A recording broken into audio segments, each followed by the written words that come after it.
Welcome to Eight Oaks Recovery. Eight Oaks is a men's Christian-based alcohol and drug recovery center. We offer a 30-day program which turns over to our one-year transitional housing. My name is Mike Tyree, and I'm the pastoral counselor out there. We strive every day to help addicts find deliverance, peace, a relationship with God, and have the ability to become self-reliant. With me today is Brandon Keaton, and also with us is Matt Atkins. Matt is a good friend of mine and a really good friend of Brandon. They've known each other, I don't know how long, for like ever. I think our whole life, since 4 or 5, something. 30 years. Our parents have known each other for forever. Before we was around, yeah. Well, we'll begin to be hearing from Matt over the next few days. But for now, we want to talk a little bit about how stress really contributes to addiction, and how stress will send people trying to be in sobriety and how it will send them back in relapse. Let's get started on this discussion. Guys, what do you think stress is? How would you define stress? I think stress just gets to where you feel like everything's unbearable and you have no hope no more. Nothing's working right, and it's just weighing on you mentally, and then once mentally it becomes physically, and it's just wearing on you. Just your mental state at all times. You're always in worry. You never know what lies ahead of you. You're never sure of anything. So Yeah, it's kind of just constant worry and fear and the unknown. And so you would say it's worry, the unknown. Brandon, you got anything to add to that? I think stress. Are you looking like for Webster's or my own personal definition? Yours. So, more than you can handle, just period. In every aspect, whether it's emotional, physical, new territories, it's just more than you're used to and more than you can handle. So you have to rely on something else for that power, for that strength to get you through, which is an extreme place to be. I'm a stress junkie. If I'm not stressed out, or I'm a sucker for pain, so if something's not going wrong, or if I'm not super stressed out, I'm like, oh goodness, like we're not growing. What's going on? So I learned to love stress, and the fact of how to deal with it as God being my foundation now is completely different. So even from addicts or addicts trying to get clean, especially from people in their past, I learned a long, long time ago that people who struggle without God struggle. Like there's no positivity about it. It's always disappointments. It's always one negative outcome after the next. It's always stressful. But you can take the same person, be filled with the Holy Spirit, on fire for God, and it's not stress. It's opportunities to know God better, which is a super cool way to look at it, because I know when I'm going through something stressful that I will know God deeper because I'm relying on Him to pull me through it. When in the past, when I was stressed out, I would rely on drugs, alcohol, women, work, vehicles, shiny new toys, all sorts of stuff to make me feel less stressed. But now it's an opportunity to know my God better. Does that make sense? Yeah. What do you think about stress being our body's reaction to the expectations we put on it? Think about that. Stress is our body's reaction, because stress is something that happens in our bodies. We feel it, right? Mm. It's not so much a mental thing as it really is kind of a physical thing. You feel it. You feel the stress, right? You get tense, you get nervous, you get all these reactions to it. And it's those expectations, though, that we put on it. For instance, if I got certain expectations about my wife. Now, if I would go home and I bring her a dozen of roses, I would expect a certain reaction from her. a positive reaction from her. There's an expectation there. And what happens is what happens if she says, you know, how much did you spend on those roses? Yeah. Would you have 40, 50, 60? You know what we could have used that money for? Man, those things are just going to die in a couple days. We could have really used that money for something else. My expectations were not met. And now my stress level comes, my anger even comes, and all of these negative emotions begin to happen because I had certain expectations out of that I was expecting from her. And when I didn't get those expectations were not met, then all of a sudden I became stressed, and I could feel it. And it manifested itself in the form of anger. Does that make sense? Mm-hmm. So one of the issues and one of the problems in addiction is that we get into this thing of certain expectations that we have trying to become sober. So when we're sober, for instance, we expect it when you go to withdrawal, for instance. I know it's going to be tough. I know it's going to be hard. But some of these guys, when they go withdrawal, it's much harder than what they expected it would be. The pain is much more, or it lasts longer. They expected a couple days, 2 or 3 days, but when it goes into the 4th day, the 5th day, or maybe the 6th day, that's when they had enough. I can't take this. I expected it to be so long, and then it would be over with. And so then they relapse. And they go right back to where they were at before. Have you guys ever felt that, Matt?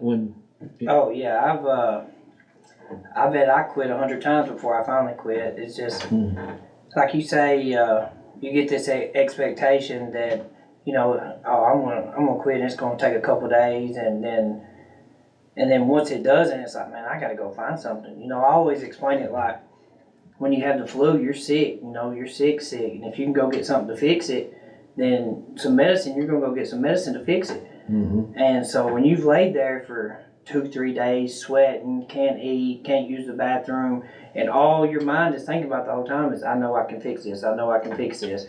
And then your anxiety's through the roof, your stress is through the roof, and at that point in time, we don't sit back and think, hey, I'm 2-3 days in, but I took 10 years living this way. So I mean, it's almost impossible to fix something that took 10 years in a couple of days. And we always, the stress of it, and you know, you're contemplating, well, why did I do this? Why did I do that? And like you say, the stress of it, you know, you have a goal, you're like, I'm going to get clean, I'm going to do it this time.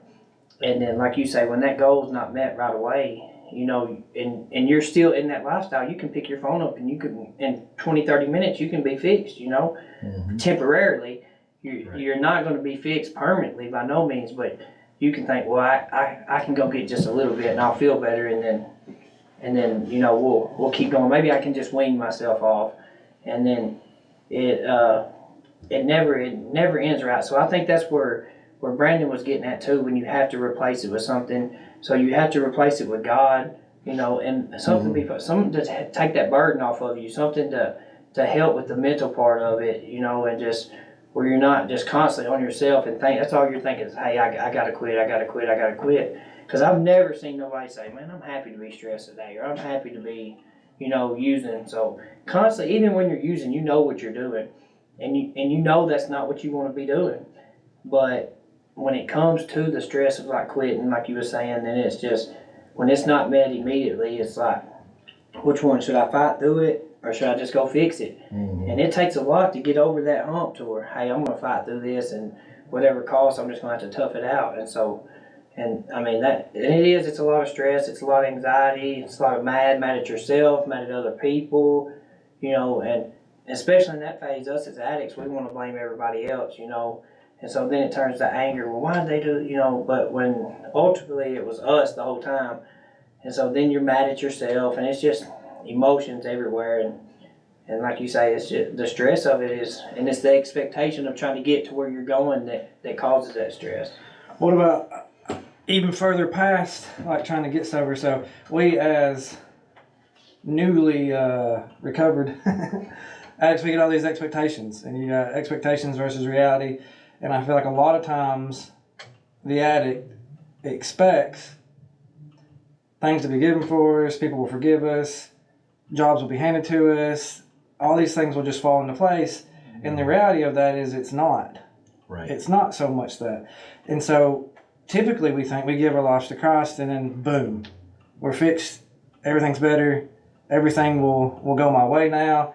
And it's just not the case. For a lot of times we have to work extremely hard to pull us back out of the hole that we were in. Matt had, let's see here, he came work with me, the day you got out of jail. Yeah, I never went to sleep. The day he got out of jail, he came and worked for me. He's been with me for 5 years.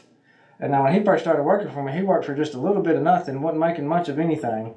We was all struggling. We were doing the very best that we possibly could. We've had a whole bunch of trials and tribulations in the 5 years that Matt's gotten sober. It hasn't been easy at all. Not even almost. No, not even. It still isn't easy. It's easier today, but it still isn't just a cakewalk, you know. So how do you change your mindset from, a lot of people believe that getting sober, following Christ, like it's just supposed to be easy, but the reality of that is it's not, and that stresses you out. Oh, no doubt. Yeah. You were talking about when you're in pain, you know how to fix it and get over that hump. It's funny you mention that because one of our guys just went through that. He had some severe pain in his shoulder, going up through his neck, and he was saying, I know I can fix this. I can take this pain away. And it was hard for him. He took a couple days there. He had to just kept telling himself, don't do it, and work himself through it. And because he was like on fire for God. I mean, he still is on fire for God. But as far as on fire for God that he still struggled with that pain because he knew that it would go away if he would just do it. So his expectations of relieving that pain was there, but he had to work through it like you were talking about. Mm-hmm. Yeah, so... that was his instinct of the past to always fix it. Yeah. When that pain come about, he knew how to fix it. So therefore, that was the first thing that isn't it amazing how addicts like to self-medicate? Yeah. Yeah. So if you look at a 45-degree angle, and that straight line of that 45-degree angle is like reality, and that 45 angle is our expectations. I want to kind of get that image in your head, listeners. Does God, let me set this thing up now. Does God ever come up to you guys and say, Brandon, Matt, you're going to go through a trial and a tribulation. Let's see, this is Thursday. It's going to start Saturday at 4 o'clock in the afternoon, and it will last for 2 weeks until the next Sunday at 3 o'clock in the afternoon, and then it will be over. No. Does it ever work that way? No, usually you don't know you've went through the trial until after the trial is long gone, and then you find out. You're like, that's why I went through that. Yeah, exactly. It's usually months or weeks, or it's never usually in the trial until you see the lesson afterwards. Once you made it through the trial, Yeah, God doesn't just go and say, "Hey, Matt, let's have a conversation." This is gonna happen to you, and it's gonna end right here. Yeah, you tough this one out and on down the road. This is what it's gonna. But we laugh about that, but in our minds, we kind of do that. And what do I mean by that? Well, we know that things are going to happen in life. We know that trials are going to happen, problems are going to happen, and when they happen, we kind of expect that to happen, right? So in that expectation, we put certain qualifiers on that. For instance, if you could now imagine that 45-degree angle, and the reality is that straight line at 45 is our expectations. Somewhere on that line, subconsciously, we put, I'm willing to tough it out to this point right here. And then after that, I expect God to kind of take it away. Mm. But then God doesn't, and it goes past that line. And as it goes past that line, we begin to get a little nervous. We begin to get a little stressed, right? And as that stress builds, we get to that point where we say, well, this is too long. You know, this is too much. This is too hard. I didn't expect it to be this bad. And so at that point, that's what expectations do for us. We set ourselves up for stress. We set ourselves up for failure a lot of times. We set ourselves up for resentment, as the AA says. Expectations is premeditated resentment, I think is how they word it. Is, in other words, that these expectations we put on in our lives, and they don't happen. For instance, when somebody comes up to you and you start talking to them, you expect a certain kind of conversation, and then when they don't react the way that you think they should react, all of a sudden you get upset, you know, and you begin to get a little disappointed, and that disappointment can lead to discouragement, and then it just keeps cycling until you get to this point where you're really upset now. And that resentment over a situation, for instance, for the addict, a person who has a family. Okay, you got a family, you got kids, you've been using for 10 years. Well, for 10 years, your wife has been doing all the managing of the house. She's been cooking. She had to go get another job. She's managing the house without you because you've been doing your thing. All of a sudden, now you get better. You're feeling better. You're getting your life together. You get all the cobwebs are out of the head. You're ready to manage your house again. So you want to move into that spot you were 10 years before, and you got certain expectations that you're going to just kind of slide back in there. Your wife's going to take you back. Your kid's going to take you back. And you're going to start filling that role and taking the responsibilities and managing that house again. And your wife is like, I've been doing it 10 years without you, and you're just going to slide back in here now and tell me how to do things? Can you see the conflict, the stress level, and certain expectations? And what happens so many times is that a husband, that father, will slide right back into relapse because those expectations were not met. And so I encourage anybody that's out there trying to live a sober life, lower your expectations. I mean, there's a difference between desires and assumptions and expectations.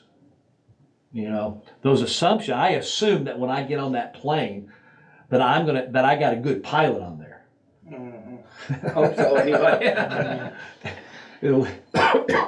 And hopefully it's not one of the woke pilots of our culture, you know. He don't fit the right criteria, but just because he's from this group, we're going to put him up there. We don't think that way, right? We just assume that he's a good pilot, right? Correct. So expectations don't fit into it a whole lot. So the stress levels that we have will produce this desire to want to go back and use. So guys have got to learn to lower those expectations in their lives. Amen. Amen. So Brandon, you were talking a whole lot about the stress levels that you are in the business that you do, and I know I've talked with you on quite a few times. So now, early on in your sobriety, what kind of what kind of stress levels did you have, and how did that fit with expectations, and did you have a struggle at the beginning with trying to sort everything out? So when I first got sober and I got shipped off to Texas and then came back, but my brain was all over the place trying to chase after the dream that God had gave me with no equipment to do such. So God gave me this big dream and vision, and I wasn't equipped to do it whatsoever. So it was one of those hurry up and wait things. And still, just to be honest, this season that I'm in isn't where I want to be. I'm still in that hurry up and wait, which we're not doing exactly what I want to be doing. I'm a residential contractor, I'm a commercial contractor. These are dreams and steps to get to where this vision that God gave me, but I'm still in that valley to where, like, I'm doing awesome, we're doing amazing, but it's not where I want to be.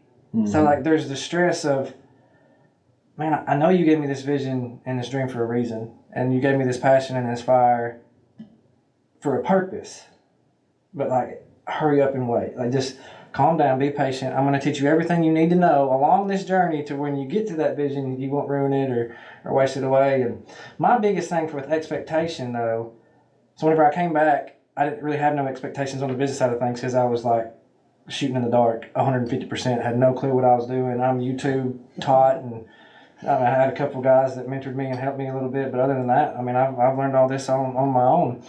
And so the expectations for the business side of things, I didn't really have much for. But when I started the ministry side of things, and I was working all addicts in recovery, all of them were coming through my jail ministry, all of them were coming through Living Free, and I made them go to, they had to come to Monday night class, they had to go to Wednesday night class, they had to go to Sunday church. Like, that was the requirements for you to work for me. And I had such expectations for everyone to live life like I was living. And when they didn't, dude, it crushed me. Yeah. So whenever I lost guys, whenever guys slipped back into relapse, whenever guys got arrested or went back to, like, it would literally ruin me. Oh my gosh, man, it would stress me out so bad. To where I finally figured out, God took the responsibility from me. I'm not supposed to save nobody. That's Jesus' job. This whole entire, there's nothing I can do. I can't make them go to every. That doesn't. All I can do is be the best Jesus I can possibly be, the best representative, the best ambassador, the best spokesperson for Jesus. And then they want what I have. That's the key. That's it. I can't force you to do nothing. So the expectation of wanting them to live like me has completely changed. And Matt, in his life, and he's one of my best buddies. He's my right-hand man. Matt catches the brunt end of everything. If something at work happens, you know who I'm calling and yelling at? Matt. It's just Matt. It's Matt every time. Matt or Greeny, one of the two. And so Matt's my brother that he knows at the end of this thing we're going to be right there together doing exactly what we set out to. We've probably seen, 30 or 40 guys come working for us, working with us. And so we've seen...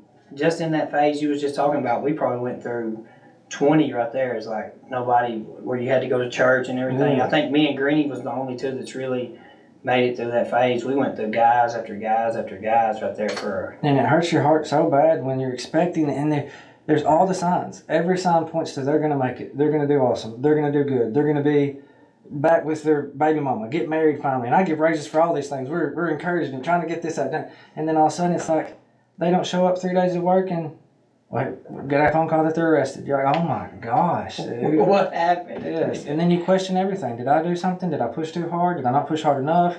There's just millions of questions that run through somebody like me's mind who's doing literally giving the shirt off my back, buying them vehicles, buying them. I mean, everything I can do. I never have no money because I give it all away. Dadgummit. And then it's like for nothing. And so I think a lot of times I built expectations and I stress myself out because I put so much responsibility on me being able to do something for their life, and it's Jesus. It's I can't do nothing. Mm-hmm. I just have a little bit of the person in me that did it, So, do you think that we don't enjoy the journey sometimes because we put too high of expectations on our lives, and we're constantly pushing for the expectations and towards these goals and visions, and sometimes we just need to just relax and enjoy the journey.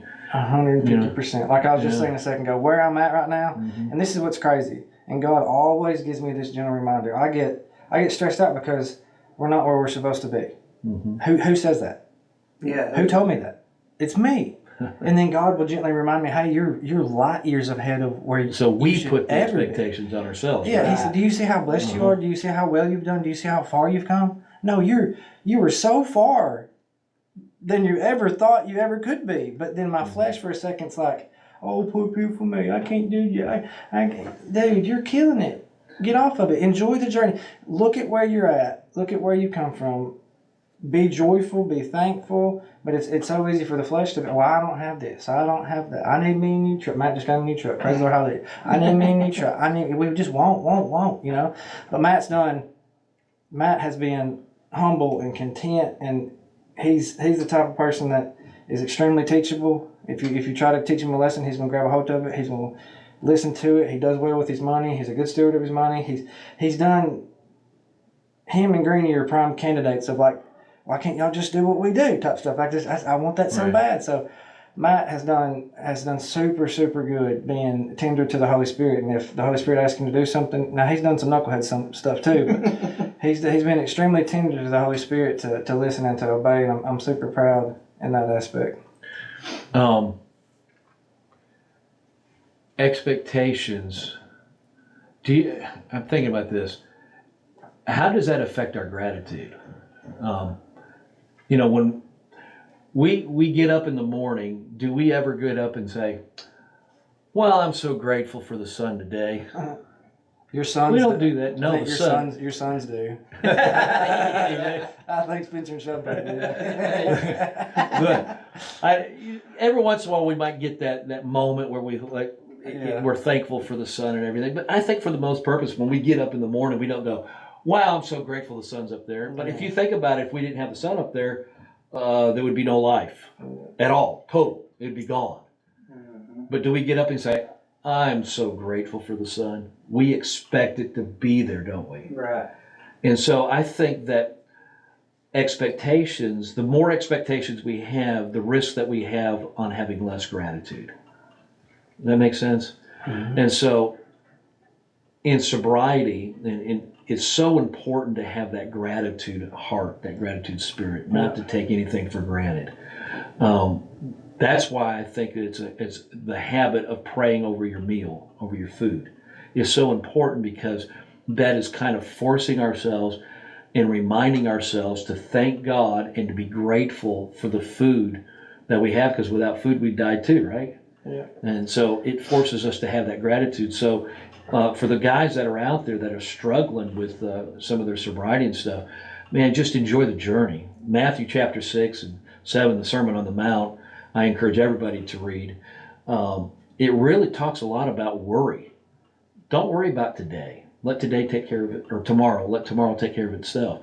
And it really emphasizes the aspect of just enjoying the moment that you're in. Enjoying the fact that Jesus is here. How many enjoy when you're driving down the road and just start looking around at the beautiful trees, and are we just like, I've got to get from point A to point B as fast as I can, because I got to do this, and this, because I got all these expectations I got to do for the day. And we lose that attitude of gratitude, of just relaxing and just enjoying the moment that we have. And so the more expectations we have, the more goals that we put on ourselves, I think we really put at risk the heart of gratitude. What do you guys think? I think, yeah, no doubt. I think, like you say, especially for guys coming out of addiction, trying to get better, I don't think you should put a goal on anything, right? Because then I feel like that. God's going to blow those goals out the water anyways if you let Him. I think you should just, like you say, enjoy the moment, just be in it, and just worry about what you got to do in that day to fix yourself, to make yourself better, to grow closer to God.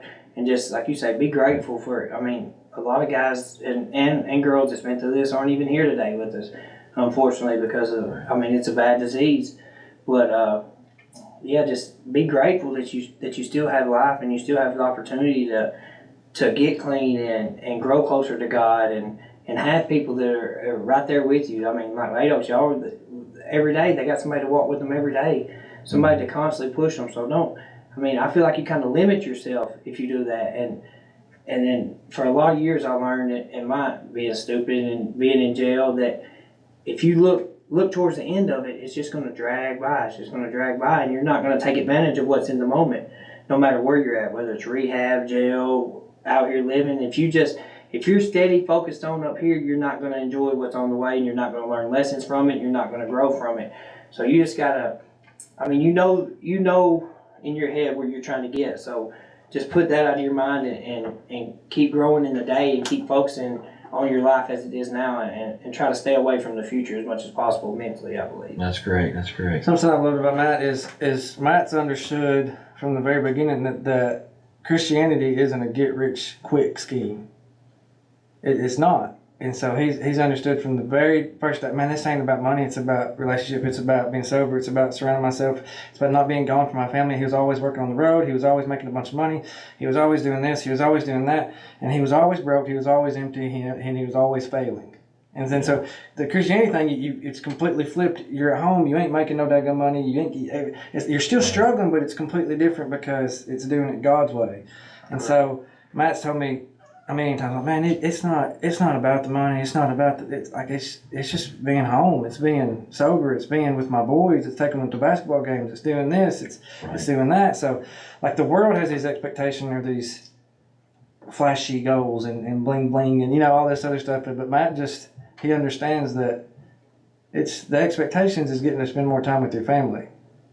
Yeah. The things, the goals that you should be after is you're sober, your kids know you. They don't listen. I'm gonna promise you, Matt's kids, every time a cop used to come by, would literally grab his dad's leg and say, "No, not daddy." I swear. And that is what Matt's at peace with now, not chasing some unrealistic expectation. Well, think about this. And by the way, if you need help, 1-800-576-4396. Family members, folks out there that know somebody, 1-800-576-4396. We will be glad to try to reach out and help anyone that we can. In the beginning of this whole thing was Adam and Eve walking in the cool of the day for the Lord. And is that not the ultimate goal that we should have? Think about that. There was no visions and goals. There was no business. There was no selling a house, buying a house, selling a car, buying a car, increasing my portfolio. There was none of that stuff. It was just simply enjoying the moment with God. And ultimately, I think that's where we need to get to.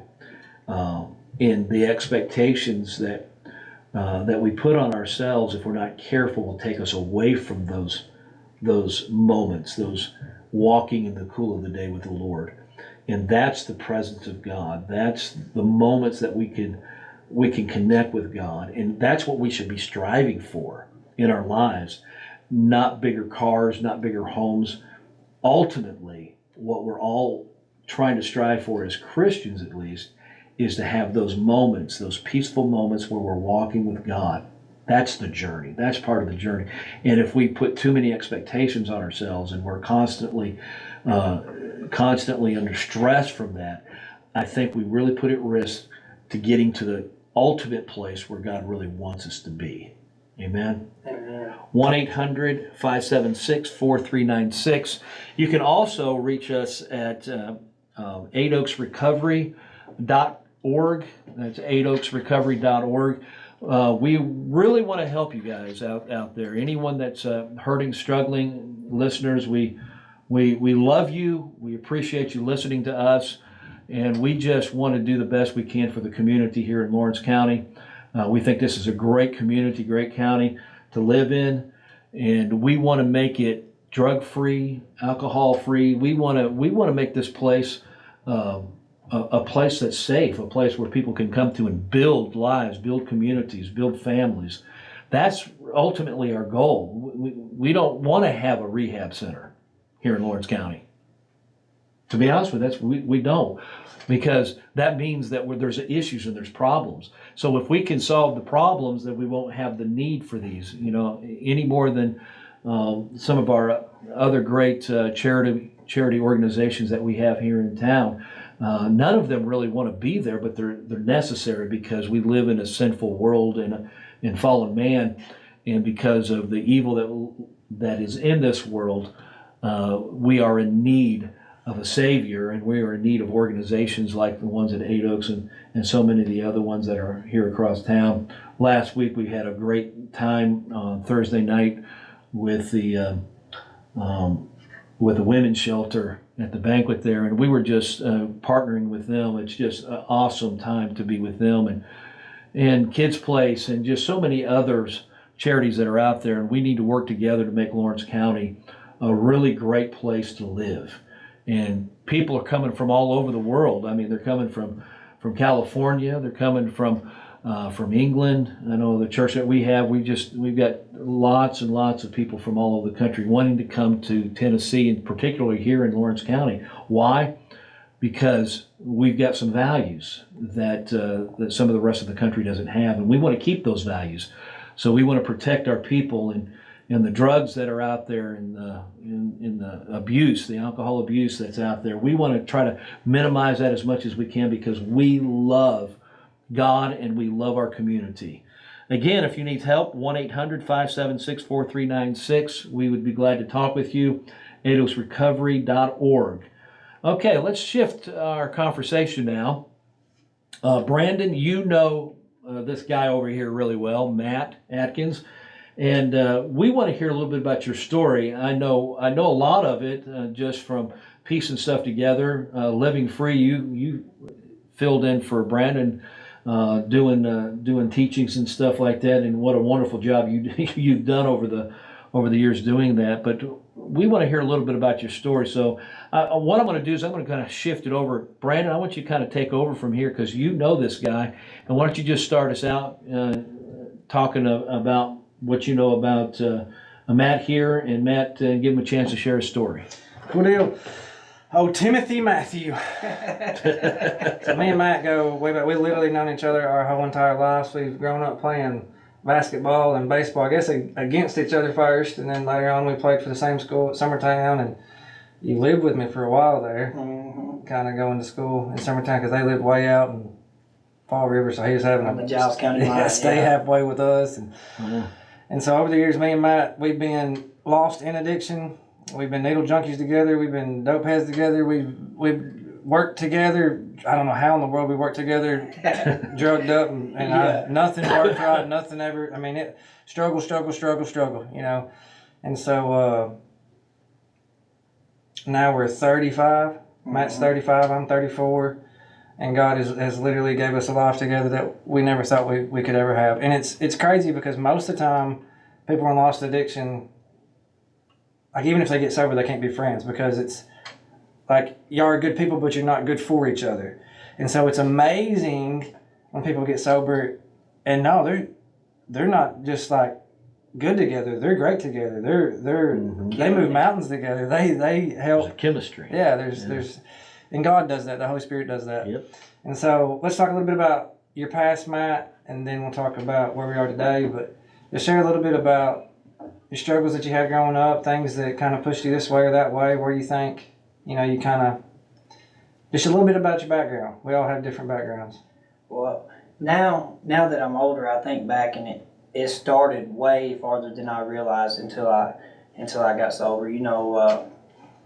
My mom, she worked her butt off. My dad, he was a real bad alcoholic, and so I bounced around. It even started, like Brent said, I lived with them in high school. So mom was always working. She was always trying to provide. So, I mean, even starting back, 7, 8 years old, Karen Lanning, bless her soul, she's probably one of the reasons that I'm sober today. She never stopped praying for me through the years. Every Bible I've ever owned, where I got baptized, she took me to get baptized. So mom worked all the time, so they kept me. And then as you get older, you start seeing, you're like, man, they got dads. He's got, my house it's not the same, And my mom she tried everything she could to make it, I don't say I had a bad life because she worked hard to make sure I had what I needed, But it's not the, like y'all said, the money, none of that stuff. It's just the chemistry of the house and all that. It's not the picture perfect home that I had growing up. Yeah, it's just not what you see. And so, and then as you get older, you start to question, and then you're like, why is my life like this, And I think it's like he went back to the poor pity me thing, and then as you get older, so you get out, then you start seeing people that are having the same lifestyle you like. So you have something in common there.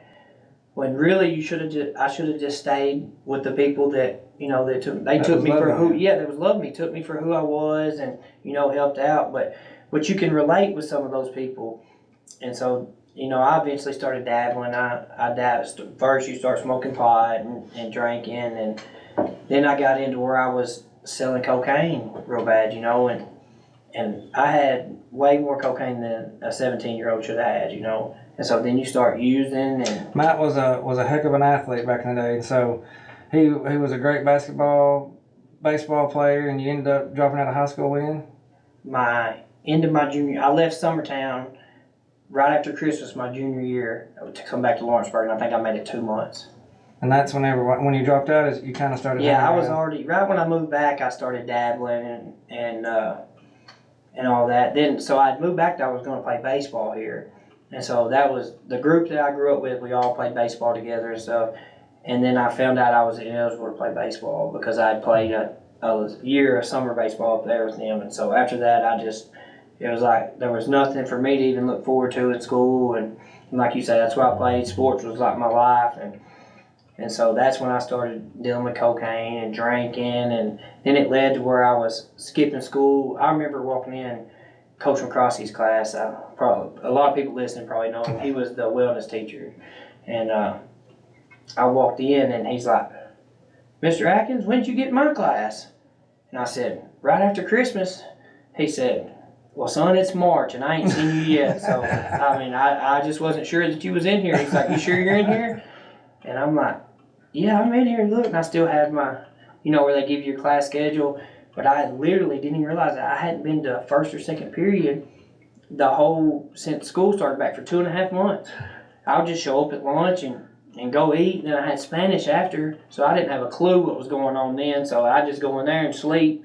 And then fourth period, is when you get to everybody start planning the day and you're gonna figure out what you're gonna do. And before you knew it, my life was just a total mess. And it finally started where I didn't go at lunch. And I'll never forget. I never really. It's meth now, but then they have what they call crank. And I'll never forget it. I'd been up all night with a buddy. I'm not gonna say his name because he's doing good now.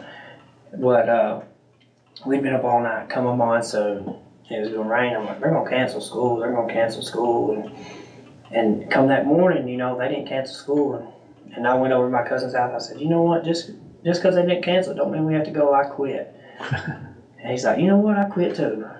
And so from there, it really went, it went downhill. We got into the cocaine selling hard and snorting it. And then it wasn't long after that, I got locked up in Alabama. I was a getaway driver for a pharmacy robbery. And they charged us with, I think it was 51 felonies we got charged with. And I think that went on for a little over 2.5 years. So I was actually, if I'm not mistaken, I was just a few weeks before I was 18. I hadn't even turned 18 yet, and I was charged. And so they had waited till I got 18, and then I think I was actually in my 20s by the time it all settled. And so I caught a break then. And what you don't realize, I realize today, but you don't realize then, God had a plan, because I should have never come home from that. I should still be gone today. Most people that get caught doing that, at least, 20, 30 years.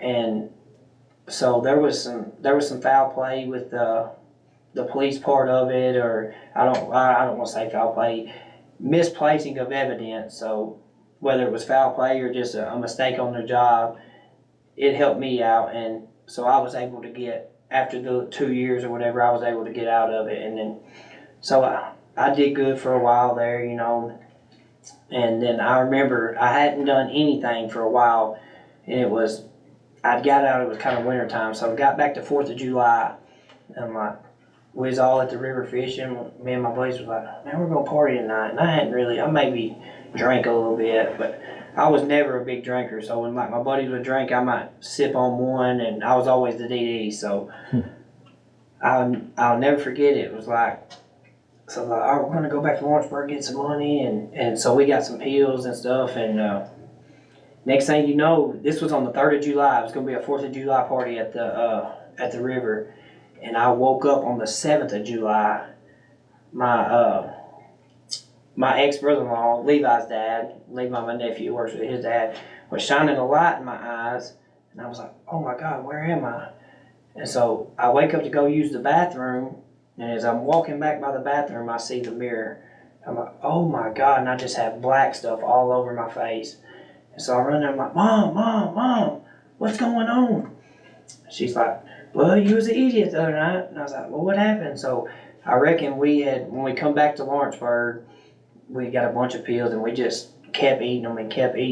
And I went into an overdose, and they actually, So the cop pulled us over. They said I tried to fight him. When he pinned me down, I told him the car was running over my legs and everything. Like I was way out of it. And so, you know, all that goes through, and so I do good for a little while. I go to court, and God's with me again. I catch another break. They're like, we're not, I mean, you're 20, you're just now 21. We're not going to put this on your record forever. And so I had to do like a 6-week class, drive to Muscle Shoals, and then it was gone too. So there, those first couple situations, I just kind of got slapped on the wrist. Now looking back now, had they hammered it to me, might have been better, you know. Right.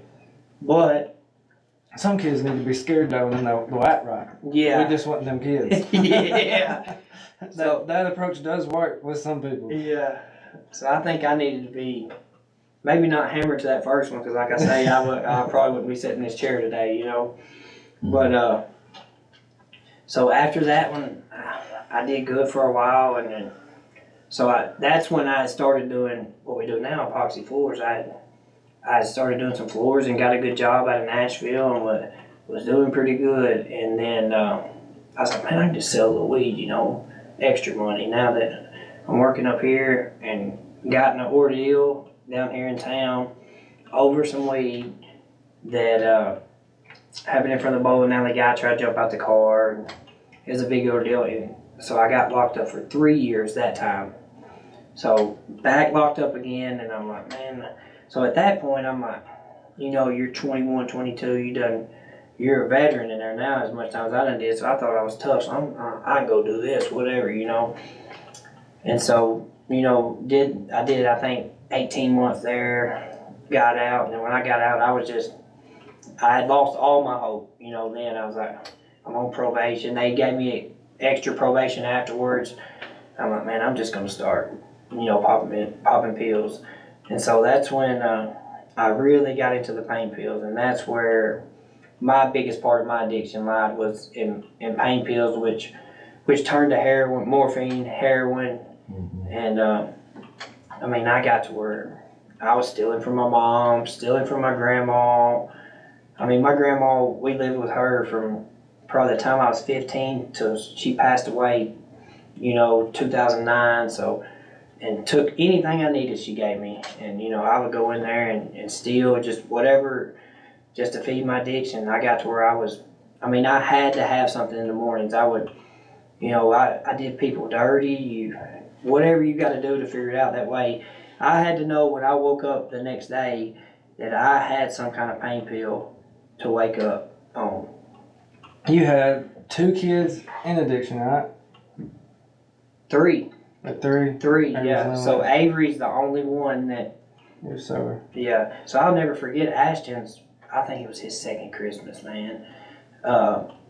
We done lost our place. I'm living with mom, and I'll never forget, I was so bad on pills that everybody was fixing to wake up to open Christmas present. You know, I hadn't bought a Christmas present. Ashley and Mama and all them had bought all the Christmas.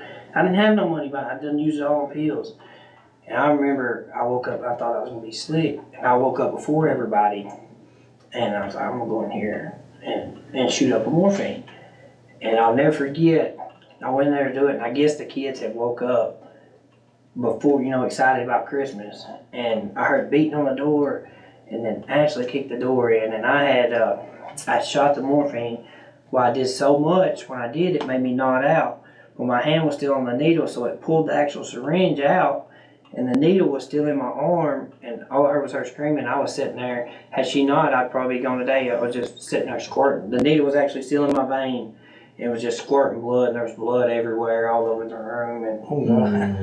And so my mom, you know, she's mad, yelling. My mom's yelling, y'all ruined Christmas. I've ruined Christmas. And Ashton, probably the first Christmas he can even remember, you know, like. Wow. Matter of fact, I think Aiden may have been born at that time, but was a baby, just a few months old. So Ashton was 3 years old. One of the first Christmas he really remembers. And so my mom's like, you got to go to rehab. You got to go now.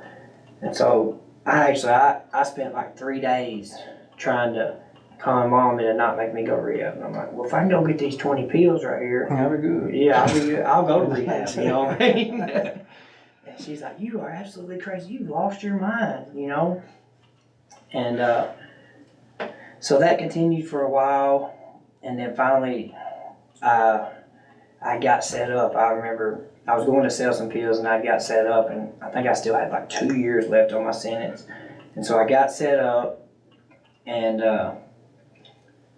so I had to go do that 2 years, plus they gave me 4 more. You know, I went and did the little 12, 13 months, whatever it took. And so I got out, I had probation. So this time I got my job back in Nashville. I was doing fairly good. Aiden was starting to get bigger, you know, and well, I started working, and that's when heroin it was pain pills, and then heroin kind of come in. And I think I did good for like a year that time before anything, and then I ran into a guy that I used to know, and he's like, man, I need to ride to Nashville. And I was like, well, I'm going to work in the morning in Nashville. He's like, you drop me off, you know, and then I can ride back home with you. They had a hotel room. I'm like, all right. So I got up there early, dropped him off, come back. He's like, man, here's for bringing me. He gave me a big old chunk. I was like, what's this? He's like, heroin. I said, I ain't never did no heroin. He's like, well, the way you like pain pills, you're going to love it. I was like, man, I ain't did it in a long time. He's like, you better not do it, boy. And I remember I did a little bit, and that was the first time I did heroin. That started an epidemic, and so that was on and off for a while. Then finally, you know, everybody in my family thought I was doing good there. Mm-hmm. Well, so they finally, you know, 6 months in, they're like, something's going on. What's going on? Well, finally they figure it out, and everybody's like, man, we're through with you. It's too much. You back and forth. You'll do good, you know. So everybody was pretty much through with me. So I ended up going on the road working out of New York, because I could get a hotel. That way I could stay for weeks, and I'd only come back in for a week, you know. And then I got a violation of probation for a drug test. So I stayed running for 7, 8, 9 months. I can't remember. And I think 3, 4 times they would see me in town. They'd finally see me, and I'd outrun them on foot. And I'd call, and I'd get my bus ticket right then, and I'd get out, you know, and I'd be gone for 3, 4 weeks, think everything died down, and I would come back. And then my nephew, Levi, he talks about all the time. He said, I'll never forget the police coming. I was there by myself. I was probably 13, should have been home by myself, and the police just come kicking down the door looking for him. He always remembers it. So, and about a month after that, they caught me, and that was the last time. I had an 8-year sentence. Well, I had stacked up over the years in 2 4s. I had an 8-year sentence, and so that time was 2019, I believe that was. Yeah, 2019. But actually, that was 2018. I got out in 2019, and that was the time that I went to jail. And after a couple weeks, my mind got right, and that's when I said, well, I go back to where I was talking about goals. I'm like, man, I'm not even going to worry about what's going on. I'm just going to focus on what I got to do, and because I knew I was going to be there for a while. So I thought I had an 8. So I thought 4 or 5 years I'm going to do what I'm supposed to do. And so I got my Bible, and I was you go back in the pod for a year, go to work release. And for about 6 months straight, I was just day in, day out. I was reading my Bible, praying. You literally found God in a jail cell, did you not? Yeah, in a jail cell, yep. So and that's where I go back to. So you were, how old were you then? Let's see, that would be 6 years ago, I'd been 29. 29. 29 years old. 1-800-576-4396 if you need help, or 8oaksrecovery.org, 1-800-576-4396. So take us from there. So I'd got into my Bible reading, and so most of the time everybody gets a job after like a couple months, and I'm like, why am I not getting a job? You know, man, forget it. I'm gonna be here. It'll happen when it happens. Right. So finally, after about 10 months in, Mark Brewer, which we do a lot of work, you know, for them now. So he's like, come back here. Didn't know me from Adam. He's like, you want to work? And I was like, heck yeah, I want to work. And he's like, and I'm in a pod. So I didn't have a violent charge, but I went in the violent pod because I knew some guys. I'm like, hey, put me in there, you know. And so that, come to find out, that's why I wasn't getting a job, because I was in the the part where nobody gets a job, you know, they're not supposed to work. And so, but I only went in because, you know, I knew some guys, and he's like, why are you in this pod? I said, I told him he put me here. He's like, so you have no violent charge? I'm like, no, I don't have a violent charge. I'm on violation of probation. So he's like, all right. So he went up front. He's like, hey, tomorrow you're coming out. And so I got that job, you know, and I worked for 6, 7, 8 months, and that's, Mark's kind of been. yeah, he's when I You got know, Mark helps a lot. He kind of has the heart like I do, and he gets to work inmates, and he's the county maintenance man. So he kind of differently, but he definitely helped Matt point his life in the correct direction. yeah, that's He'll what- call me if he ever gets a good, and he's like, "Hey man, I got a great one. Can you work him? Can you work him?" Yeah. He always wants. But Mark was definitely. A big I think he role. was the first person at that time that really believed. He believed in you. Yeah, that really believed in, and every day he's like, you can do it, you can do it. And then so we worked in the drug coalition, and you know, we did their maintenance, and them girls in there, they was always like, man, you can do it, you know. And so I constantly had positive people, and then so I mean, it gave me a little hope, you know, and it was the best job to have. It got to where I was barely even in jail. It seemed like I would get out and go work, and then come in at night, and I would do maintenance around the jail, and You started coming to some of our classes. come into class. Yeah, I could just walk into their class like I'd be in street clothes. I am going back here to class, and so I'd have to take all my stuff. You know, I'd have knives on me, keys where I'm working and stuff doing maintenance. So I just go in there and sit. And half the time we need Matt for maintenance. They'd come knock on the door, and I'd have to leave in the middle of class. But I'd go to his class, and then I'd go to one in B Hall, and so. But it was getting, like I said, I'd been there 6, 7 months. I'm thinking I got like 4 or 5 years left. And so at this time, that's when I started coming to his class, and I'm thinking it's going to be a while. Why? I'd seen Brandon one day, I was out in the garage, he's like, man, we just pretty much lost everybody, you know, and it was on a Monday night, and I was talking to him and stuff, and so I had parole. He hit me up on the box. Yeah, on the Through a box. text message. He said, "You still want to work with me?" I was like, "I just fired everybody." I went Yeah. from 11 to 1. Yeah. Oh my gosh. Yeah, it was a divine interview. It was an appointment that God had set up for sure. Yeah, because then That's I awesome. had parole in like 2 days, 3 days, and so I'm still thinking I got a couple years left. And so this being, I have a whole nother 8-year sentence after the eight I'm doing. So it was like a 16-year sentence to start with, but I was going to do the 8 and then have the other 8. So I go to like parole like 2 days later, and they was like, "You probably don't want parole, do you?" And I'm like, "What do you mean?" "Yeah, I want parole." They's like, "Well, you get out next week."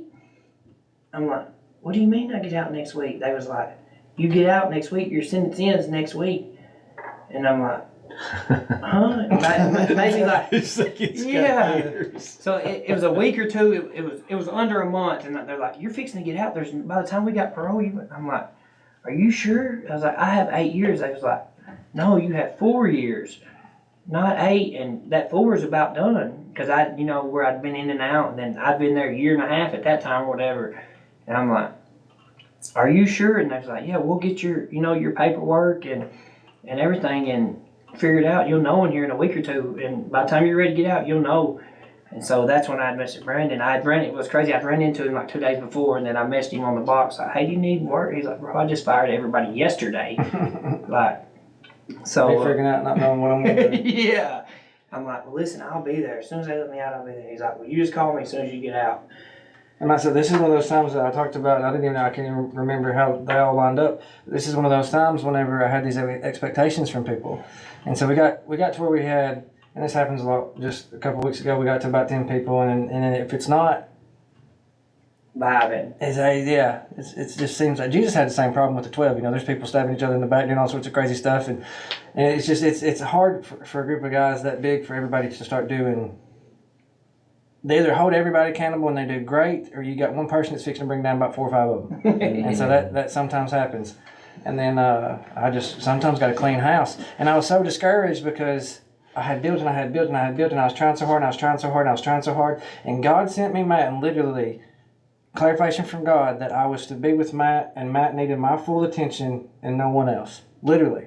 And not a lot of people know that. I kept Matt alone for a year.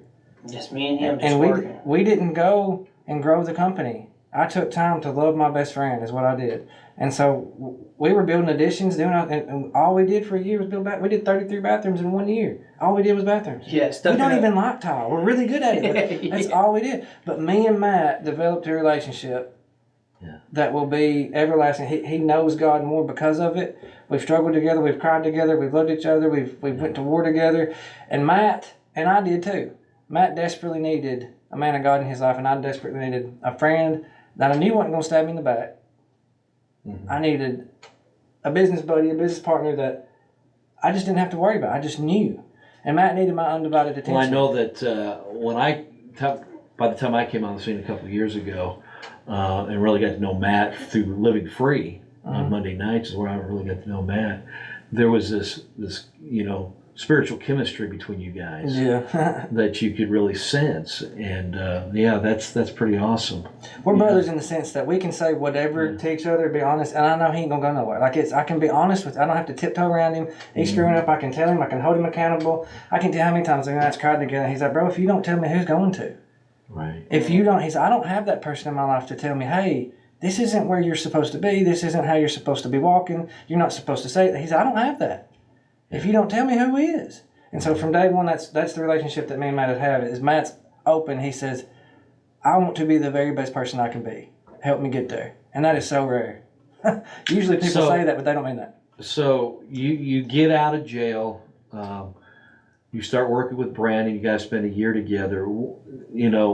Where is the moment where God came into the picture for you? I mean, up until I think it goes all the way back to when a couple weeks after I got in jail. That's when something something just clicked in me like, hey, you got to focus. So it actually happened while you were in jail. This transformation at the beginning. Now, was it like a light switch, or was it more progressive change in you?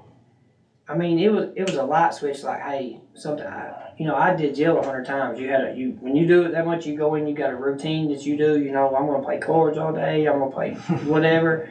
And so it was like I didn't know how to. Used to play cards from daylight to dark. Everybody talking crap to each other. I didn't know how to do jail no other way. I didn't know how to do jail without trying to smuggle cigarettes in and smoke cigarettes and dip. And so something told me this time, just sit down. And I started reading my Bible a lot. I wouldn't read a fiction book. I only read, I read a bunch of Christian books and then anything real life. So my mindset changed then. And so, but along that path, and like I say, I see now why. I always wondered why I never got a job, but that's right where God put me, because when it had the job open up with Mark, I had only ever did, I did some small odd and stuff, but I did epoxy for a long time, so I didn't know how to do a lot of things. And so when I got the job with Mark, it set me up perfect for what I was going to be doing in today's life. So I learned some, the basics of some things. So when I first got out with Mark, I'll never forget, we went to outside of what is Dave's office now. Yeah. The light was buzzing. Everybody done thought a bomb was going on. And he's like, can you change the ballast? And I said, no, but I'll sure try. And it was just me and Mark and everybody's out. So I think I got electrocuted like 10 times.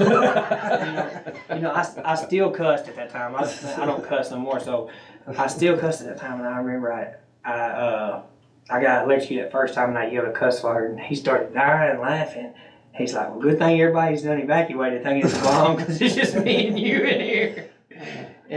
But no, I learned those, and I was like, I never even thought about going this trade, because I'd always made awesome money doing floors, One time I was working full-time, running a crew doing floors, and had my own stuff that I would do too. So I had a small business, which I did incorrectly, never did my taxes right there. So it was none of that was ever ran correctly. So I made a lot of money, but I didn't have nothing to show for. I told him right down the road the other day, I said, you know what, I think this is the least amount of money I ever made, and this is the most I've ever had, you know what I mean? Ain't that crazy?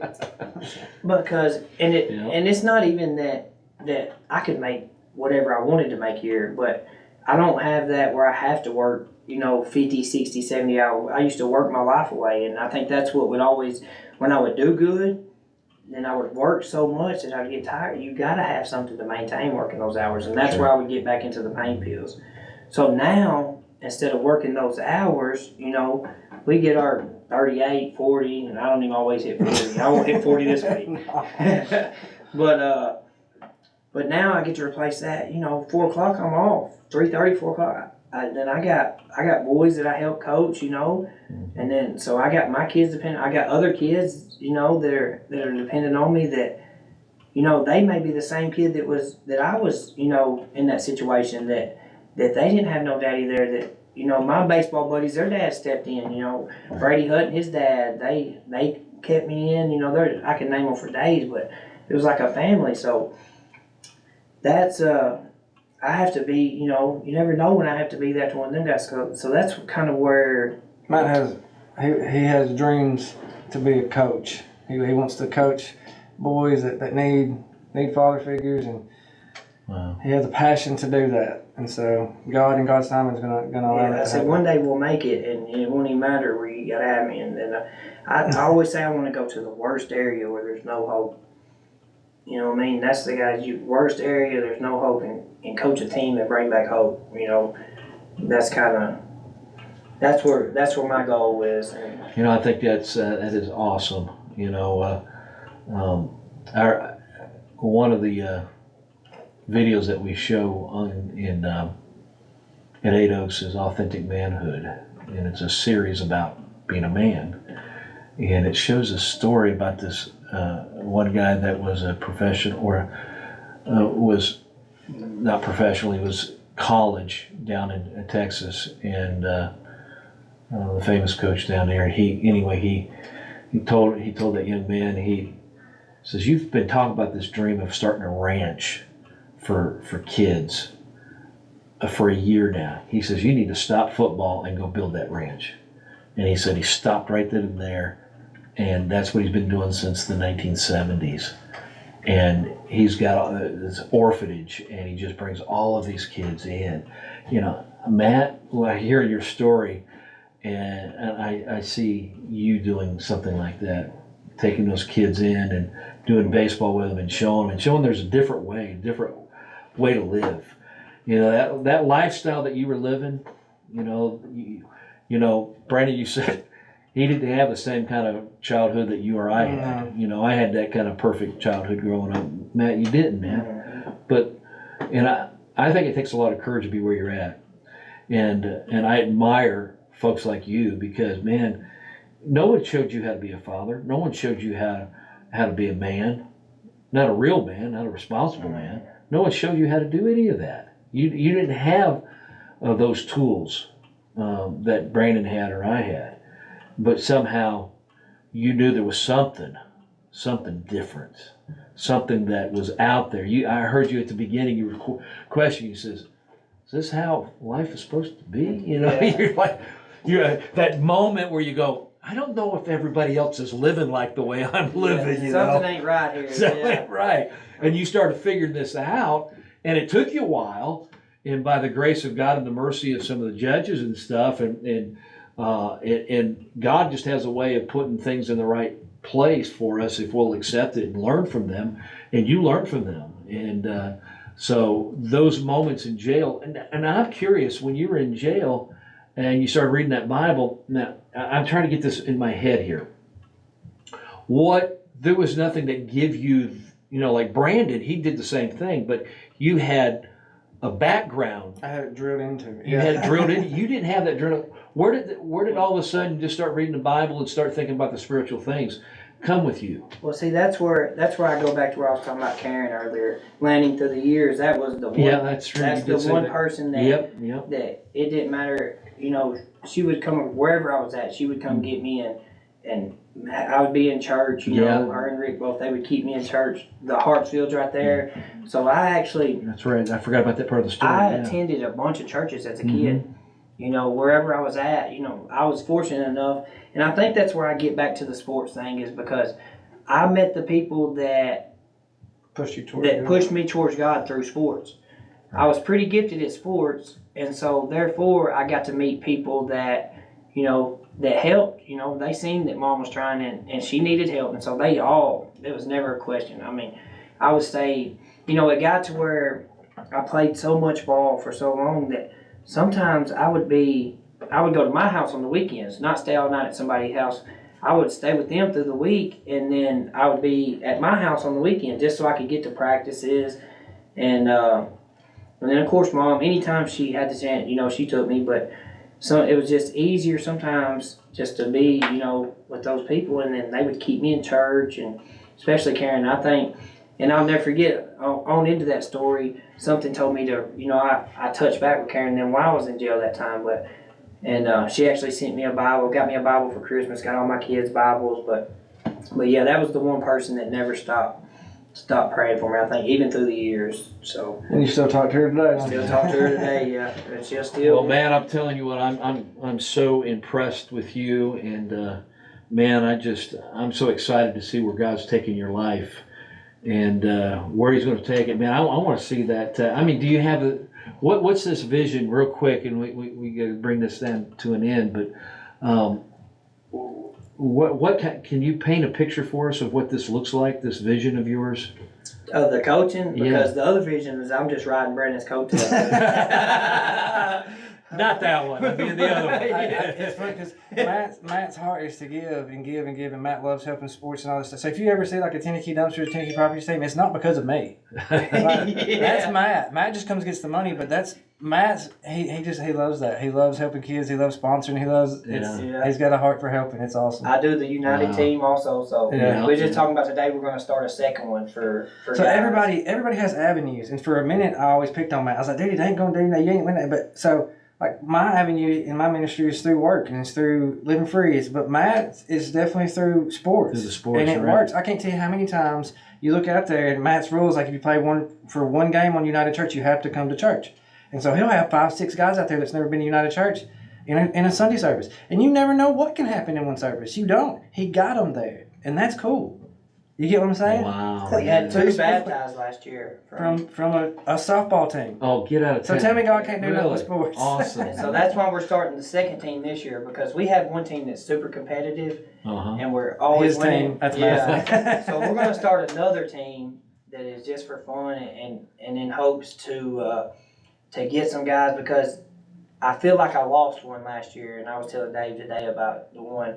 I feel like I lost one because I didn't have room, for them to play all the time. So we're starting that other team for some of the members that been going there that want to play and just have fun. But that way, if we do get the one or two that, that's their avenue, that's what you gotta. Sometimes they come in with fun, and then that brings them in and gets them around the right people or meets the right. You never know. It may not be me, but if I bring them in, there may be somebody else on that team that they connect with that, that changes their life. So that's what we're going to do this year. We're going to open another team. So what is your vision as the coach? I just want to go somewhere to where mainly, you see the areas where guys, they ain't got no dad, or some of them may have no parents, but, most of them are raised by their mom, and they have no hope. And, there's a lot of good, talented players out there that could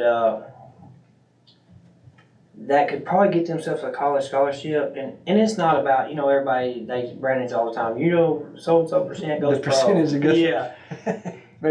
It's not about going pro. If they do make it pro, that's awesome. The main thing is if you can get them to where they can get stable, if you can get them to a college, if they come from a rough area, if they can get a college scholarship where they got a roof over their head, they're fed every day, they go to school and they get a degree, that's a pathway for them to, Right. to get a free education and maybe get a good job and break that curse, that Right. they've lived through. So, And even those ones that don't have that kind of talent, you're working with these kids, you have an opportunity to help build the character in them, and to show them the morality, and put values and virtue in their life where they're not getting that from perhaps where they're from and the way they grew up. Gives you a great opportunity to begin to instill that into them, and that's an awesome vision to have. One of the main problem that we're having in the country, one of those things is the lack of fathers. correct. When you 100%. look across the issues, the culture, the fall of our culture, everybody's talking about, how it used to be compared to what it is now. And so much of that is because of the disintegration of the family. And the fathers are so important, and I'm seeing you being able to step in that role where you didn't have. Now think about this, and we'll close with this. But you are going from a place where you did not have a father. You did not have.